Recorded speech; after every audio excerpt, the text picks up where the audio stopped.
Yung babaeng nangyayari nandito na naman siya. Nandito na naman yung grupo niya. Kung naisip mo na hindi siya pumapatay, nagkakamali ka.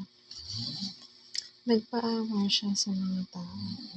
Tapos, na nakakarinig daw siya, ganyan, na kung sino-sino daw yung narinig nila. Tapos, wala siyang alam.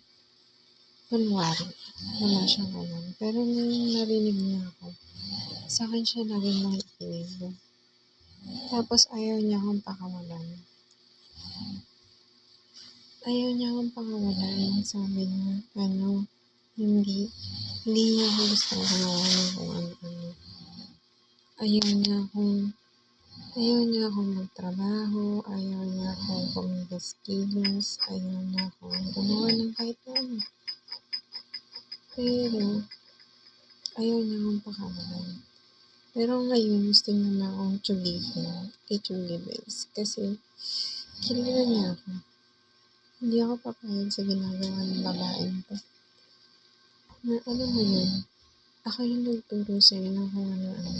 Tapos, inaangkin mo. Tapos ngayon, gusto mo na akong itsulibes. Ang tibay mo.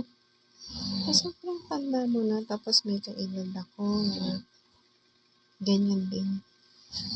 Nagpapatulong siya sa mga teacher, nagkalat-kalat siya ng kung ano-ano. Ganyan daw, daw siya ng ano. Kaignorantehan niya. Hindi niya alam na kapag nagreklamo ka, ganun talaga yung proseso.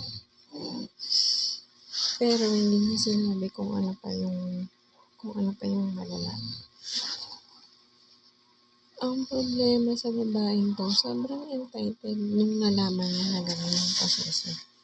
Sobrang entitled, halos patayin niya na yung nagtuturo sa kanya, tsaka yung ipinaginig sa kanya. Ina-access sa kanya o kaya. Nung hindi niya pa alam. Tapos, nung nakarinig siya, gumagawa siya ng alaga. At ang hinala ko sa akin na yung ginawa. Hanggang makasanayan niya, tapos nakikita ng tao, tapos pinapabayaan lang siya.